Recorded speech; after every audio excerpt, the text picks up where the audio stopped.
it's Ashley. Welcome back to another installment of Lovely Layering with Ashley.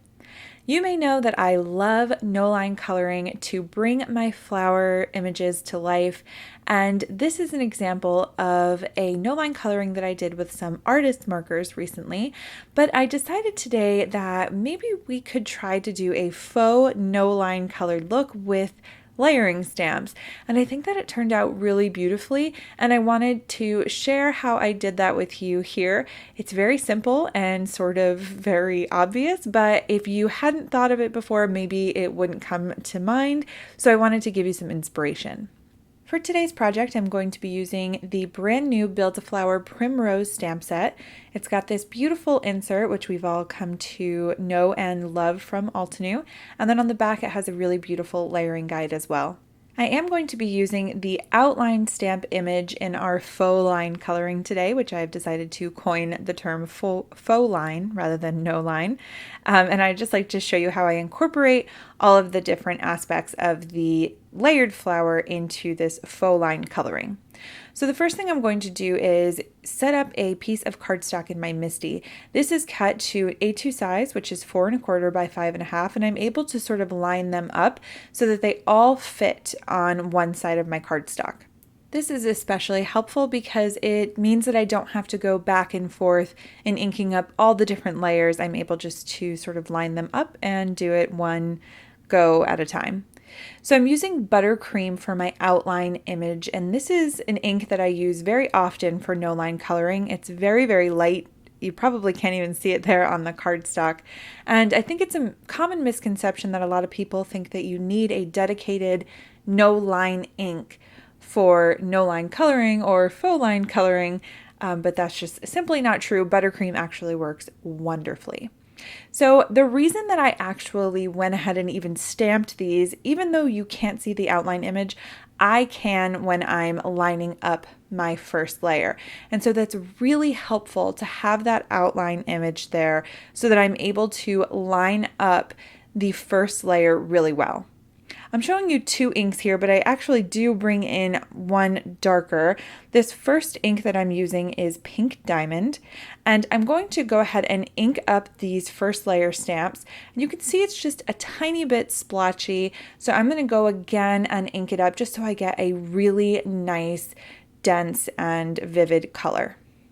So I've gone on and lined up my second layer. Again, I can see the buttercream just very slightly through the Pink Diamond ink, and so it's really allowing me to line up my next layer correctly. For that layer, I went ahead and used Pinkalicious, and now I'm going to go ahead and put the center pieces of my flower just really in the center. At this point, I can't see that buttercream ink through those colors too much anymore, but I'm able to line them up based on the lines of my first and second layers. So it's not so important that I see the buttercream line anymore. For this last color, I am using Rubellite, which is one of my favorites from the Altenew ink family, and I went ahead and stamped that twice as well, since that is the sort of prominent center and I wanted that to be nice and dark. So now I've gone ahead and rotated my cardstock, and I'm going to set up the leaf images. Now I'm doing this in a very similar fashion. For the outline images of the leaves, I'm going to stamp this in buttercream. And then the first layer, I have decided to go for a gray look rather than a traditional green. So I'm going for limestone as my first layer, and then I'm using silverstone for my second layer. And just so you know, I have also stamped both of these colors twice so that I get a really nice, solid look again with these colors.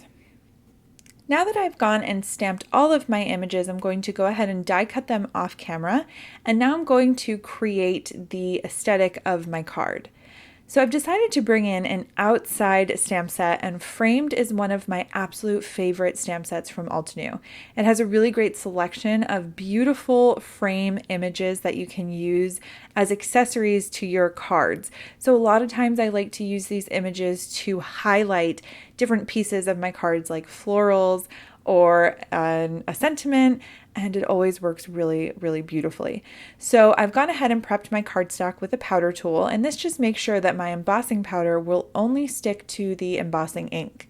I've used Altenews embossing ink to ink up my stamp, and now I'll go ahead and get some gold embossing powder.